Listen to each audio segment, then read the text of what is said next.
Hey there, Jim McDermott, technical agronomist with the Calvin Asgrow in Northwest Iowa. Just wanted to give a little update on some of the questions I've been getting, especially with the warm, dry conditions. As you can see in the field behind me, our corn is hanging in there pretty well. Most of it's between the V4 and V7 growth stage. And at this stage, obviously it could use a drink, but we're not really cutting into yield potential that much, especially if the leaf rolling is only happening in the afternoons. One thing that may be an issue though, as we continue the dry weather, is nutrient availability. With the cool, dry conditions that we had earlier this spring, we really experienced a lack of mineralization. In other words, breaking down that organic matter into the nitrate form.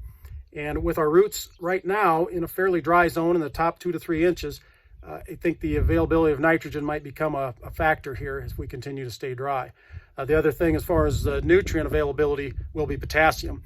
Potassium needs moisture to release from the clays and become available to the plant. So be looking for potassium deficiency if we continue with this dry trend. The other thing I wanted to talk about is what we're seeing out in the field as far as some carryover. So I wanted to show some plants here.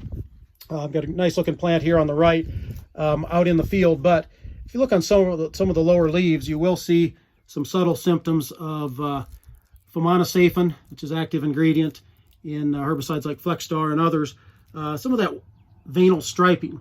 This particular plant just showed subtle symptoms on the lower leaves. It was able to grow through it just fine.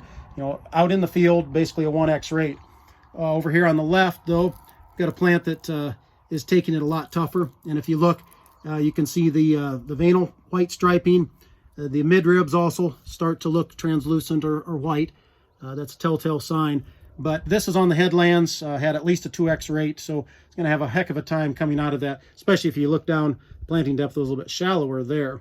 So with the drier conditions, that's something that's pretty widespread, where there was Fomesafen sprayed last year. But again, out in the field situations, I think the corn will be able to cover fairly well from this. That's all for now. Thank you for watching.